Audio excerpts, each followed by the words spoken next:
এজেন্টকে বসতে বাধা থেকে ভোটারকে ভয় দেখানো, কোথাও আবার তৃণমূলের মহিলা উপপ্রধানকে মারধরের অভিযোগ। ষষ্ঠ দফার ভোটের দিনভর নন্দীগ্রামে বিজেপির বিরুদ্ধে একগুচ্ছ অভিযোগে সরব হল রাজ্যের শাসক দল। ভোট পর্ব চলাকালীনই নন্দীগ্রামের কালীচরণপুরে ভোট সন্ত্রাসের অভিযোগে সরব হন কুণাল ঘোষ। সোশ্যাল মিডিয়ায় বিজেপির বিরুদ্ধে এই ভিডিও পোস্ট করেন তিনি। তৃণমূলের দালালি করতেছো, তুমি চামচাগিরি করতেছো, যারা তৃণমূলের সমর্থক রয়েছে তোমরা 25 তারিখ বাড়িতে ভালো মন্দ রান্না করে খাওয়া দাওয়া করে ঘরে থাকবে, একটাও ভোট দেওয়ার জন্য কেউ বেরোবে না। পূর্ব মেদিনীপুরে দুটো আসন কাঁথি এবং তমলুক দুটোই তৃণমূল কংগ্রেস জিতছে মানুষের আশীর্বাদে।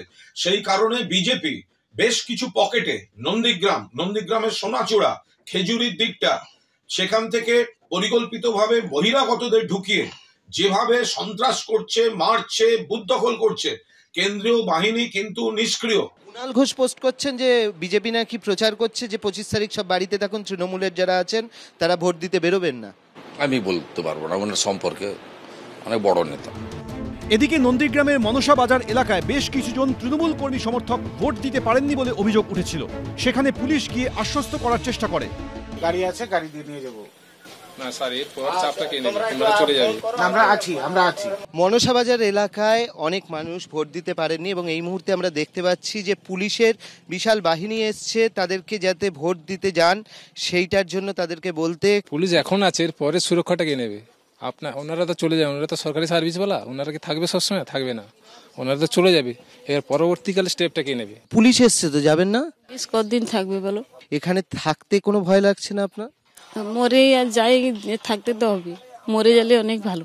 আমরা গরিব মানুষ, মরে যাবা আর বেঁচেরা একই সময়। ভোট দেবেন না, মন চাইছে না যাব।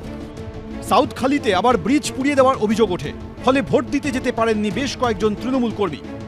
আমরা সাউথখালীতে রয়েছি, এখানে যে কাঠের ব্রিজ রয়েছে সেই ব্রিজের কিন্তু তক্তা, সেই সমস্ত তক্তা খুলে ফেলা হয়েছে।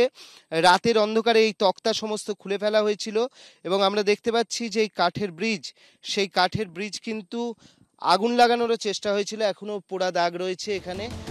বিকেলে আবার এই নন্দীগ্রামেরই আমগাছিয়ায় তৃণমূলের মহিলা উপপ্রধানকে মারধরের অভিযোগ ওঠে বিজেপির বিরুদ্ধে।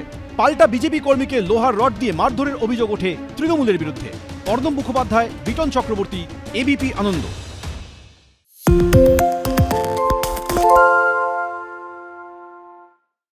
সত্য অন্তহীন, সত্যের খোঁজও তাই, সত্য সন্ধানে তাই আমরা অক্লান্ত, অকুতভয়। এবিপি আনন্দ নতুন ভাবনার প্রতীক, যা মনে মুক্ত, তথ্যে যুক্ত এবং যাবতীয় সীমানার বাঁধন থেকে মুক্ত।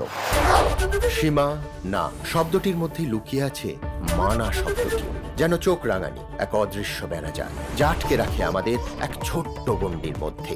একমাত্র সঠিক খবরই গড়ে তুলবে এক মুক্ত সমাজ। সেই জগৎ গড়ার লক্ষ্যে কোনো সীমানার ঠুকুটি আমরা মানব না। এবিপি আনন্দ এগিয়ে থাকে, এগিয়ে রাখে।